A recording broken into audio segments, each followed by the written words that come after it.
I expect you never thought you'd see this day coming. 13 years on, are you surprised by the strength of feeling from the British public about the war in Afghanistan? I'm not at all surprised by your poll, and it's quite a strong issue, is that I think successive British governments failed to explain themselves as to why the troops were there. They kept on with the mantra, oh, we're making the streets of British cities safe from terrorism.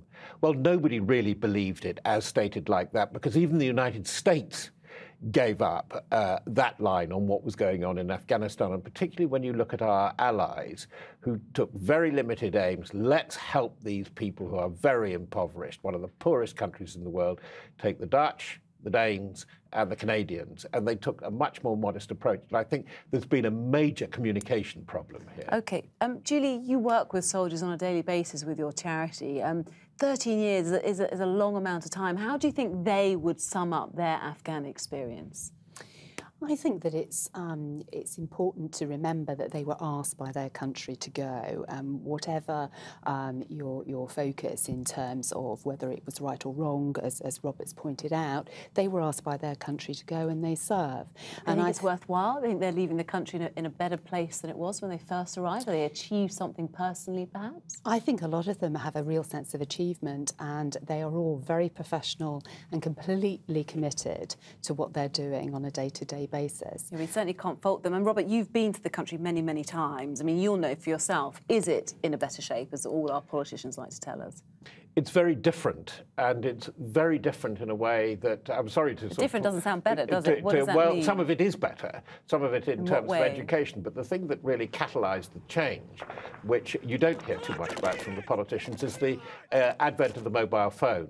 Because there's 80% mobile phone coverage. There was never a landline system, but what it has done, curiously, is actually made young Afghans want to learn to read and write and to get technically capable where they can. But even so, there are tremendous black holes, even where British have been like Sangin, where there's no possibility within a generation of, schoolgirl education. We hear of corruption. We hear of a heroin, poppy growing for heroin coming back with a vengeance. We hear that the Taliban are still very much on the ground, don't we?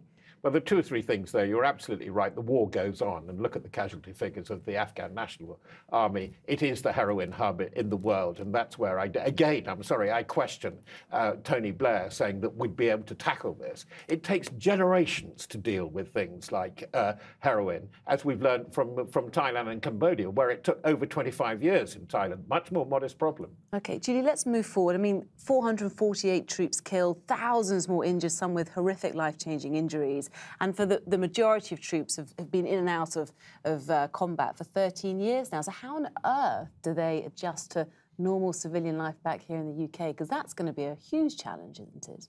It is indeed. I mean, it's a tough job, and some of them have done a number of tours. MOD themselves provide support for people returning to their day job. Would you say? Yeah, I think that there is a good package of care, but it can always be improved. This is where you come in, and that's where we come in. We augment what MOD provide. We add in terms of support groups. We mentor. We have 300 mentors that we provide for the wounded, injured, and sick. So there are a number of services that charities like Ssafa can provide to really ensure that no one falls through the cracks. Because, Robert, these troops, what do they do back home now where there are no other significant foreign deployments? Well, that's an appalling argument, and it goes around a lot. I do agree with you. Because now what governments are now saying, oh, we've done these long wars in Iraq and Afghanistan, draw a line under that. Never again? Never?